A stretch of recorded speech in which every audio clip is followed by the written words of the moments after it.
మనం రోజు చూసే మన వంటిల్లుపై ఇరాన్ ఇజ్రాయెల్ వార్ ఎఫెక్ట్ అనేది భారీగా చూపడం సాగుతుంది.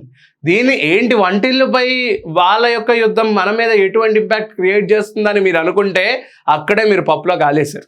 సో దాని గురించే ఇప్పుడు తెలుసుకుందాం. Welcome to #you. సో మనందరికీ తెలుసు ఇరాన్ ఇజ్రాయెల్ యొక్క యుద్ధం అనేది చాలా భారీగా పోటెత్తుతోంది. ఇంకా ముందుకు ఎంత దూరం వెళ్తుంది అనేది మన ఊహకి అందని కొన్ని విషయాలు అయితే ఇంకా లోపల దాగే ఉన్నాయి. దాని మీద భారత్ సర్కార్ ప్రతి ఒక్క ఇంటికి గ్యాస్ ఏదైతే ఉందో, గ్యాస్ సిలిండర్లు ఏవైతే ఉన్నాయో దాని యొక్క ప్రైస్ అనేది పెంచడం జరుగుతుంది.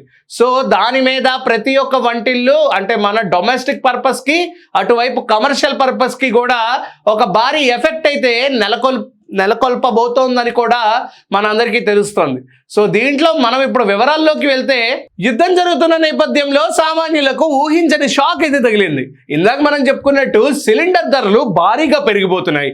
అండ్ దాంతోపాటు వంట గ్యాస్, కమర్షియల్ గ్యాస్ పర్పస్కి వాడుతున్న ఈ సిలిండర్స్ ఏవైతే ఉన్నాయో వాటిని కేంద్ర ప్రభుత్వమే ఇదివరకు భారీగా వాటి యొక్క రేట్లు అనేవి పెంచడం జరిగింది. ఈ మేరకు అర్ధరాత్రికి నిర్ణయం అయితే కొంచెం భారీగా అయితే తీసుకోవడం జరిగింది ఈ యొక్క సెంట్రల్ సైడ్. సో దాంట్లో మనం చూసుకుంటే 14.2 కిలోల వంట గ్యాస్ సిలిండర్పై 60 రూపాయలు పెరిగింది. అండ్ దాంతోపాటు 19 కిలోల కమర్షియల్ పర్పస్ సిలిండర్పై 115 రూపాయలు అయితే కేంద్రం అయితే పెంచడం జరిగింది. ఈ యొక్క కొత్త ధరలు నేటి నుండి అంటే ఈ రోజు నుంచి అమల్లోకి తీసుకురానున్నారు. ఇప్పుడు మనం యాక్చువల్ రేట్లు చూసుకుంటే దానికి ఈ 60 రూపాయలు ఎంతవరకు పెరిగింది అనేది యాక్చువల్ రేట్లో చూసుకుంటే దాని యాక్చువల్ అమౌంట్ వచ్చేసి హైదరాబాద్లో 14.2 కేజీల డొమెస్టిక్ పర్పస్ సిలిండర్ ఏదైతే ఉందో అది 905 నుంచి 965 రూపాయలకి అయితే చేరుకుంది. అటు 19 కేజీల కమర్షియల్ గ్యాస్ సిలిండర్ ధర 1961 రూపాయల నుంచి 2077 రూపాయలకి అయితే చేరుకుందని కూడా తెలుస్తోంది. అండ్ దాంతోపాటు సిలిండర్ ధరల్లో ఎటువంటి మార్పు కూడా మనందరికీ ఉండదు. అండ్ దాంతోపాటు గ్యాస్ ధరలు అనేవి ఇంకా ఫ్యూచర్లో పెరగచ్చు, కానీ అవి మటుకు తగ్గవనే కూడా చాలా మంది నిపుణులు అయితే పేర్కొంటున్నారు.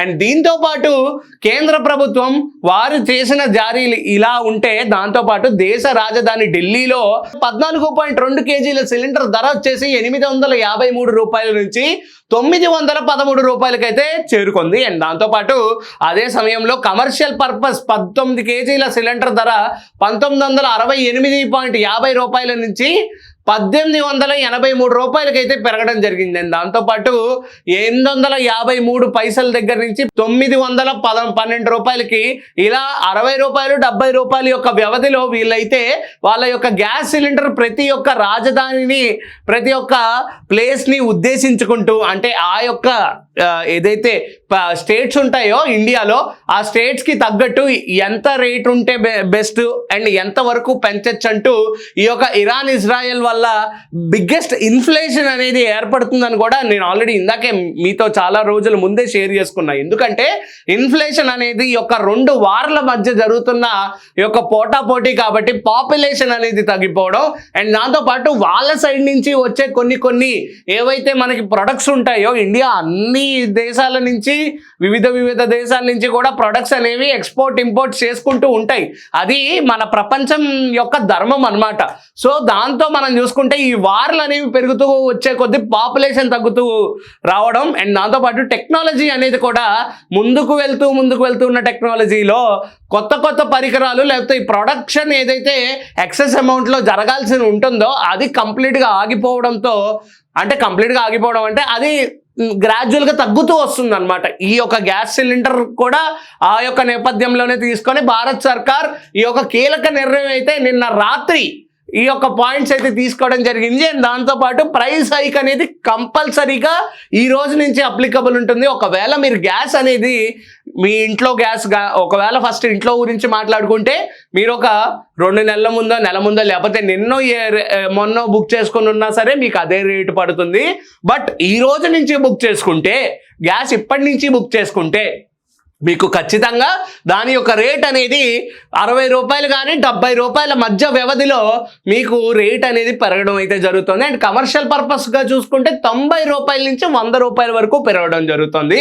సో దీని మీద భారీగా భారీగా మనం ఈ యొక్క రేట్స్ అనేవి ఇంక్రీజ్ అవుతున్నట్టు మనం చూస్తున్నాము. సో ఈ యొక్క ఇరాన్ ఇజ్రాయెల్ వార్లే ఇలా ఉంటే రేపు ఇండియా ఒకవేళ ఇన్వాల్వ్ అయితే ఈ యొక్క ఇన్ఫ్లేషన్ అనేది కంపల్సరీగా ఇంకా తగ్గిపోయి అటువైపు గ్యాస్ నుంచే కాదు ఇంకా ఇతర ప్రొడక్ట్స్ మనం ఏదైతే మన డైలీ లైఫ్లో యూస్ చేస్తూ ఉంటామో దాని యొక్క ప్రైజులు దాని యొక్క రేట్లు కూడా తారాస్థాయికి అందే ఒక ఛాన్సెస్ కూడా చాలా మంది దీన్ని పేర్కొంటున్నారు. సో ఇదంతా ఆగాలంటే ఈ యొక్క వార్లు అనేవి కంప్లీట్గా ఆగిపోవాలి. ఒకవేళ ఆగలేదు అండ్ వరల్డ్ వార్ 3కి సంకేతాన్ని ఇస్తున్నాయి అంటే ఖచ్చితంగా రాసి పెట్టుకోండి.